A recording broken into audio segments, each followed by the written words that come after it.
Magluluto tayo ngayong gabi ng sardinas. Wala si daddy, kami lang naman kakain. Okay na yan. Mag-isa tayo ng bawang. Tapos, ilagay natin sardines.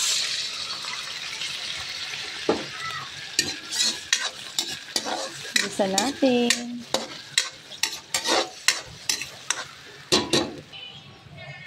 Then, lagyan natin ng tubig.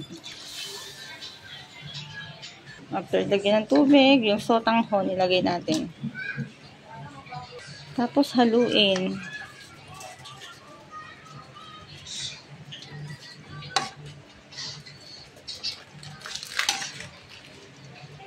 Kailangan natin kumulo.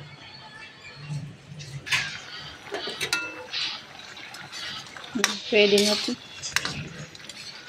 Mga bata lang naman ang kakain. Pwede na ito. Isang pirasong sardines. Basta may sabaw, okay na. Tapos may sotanghon.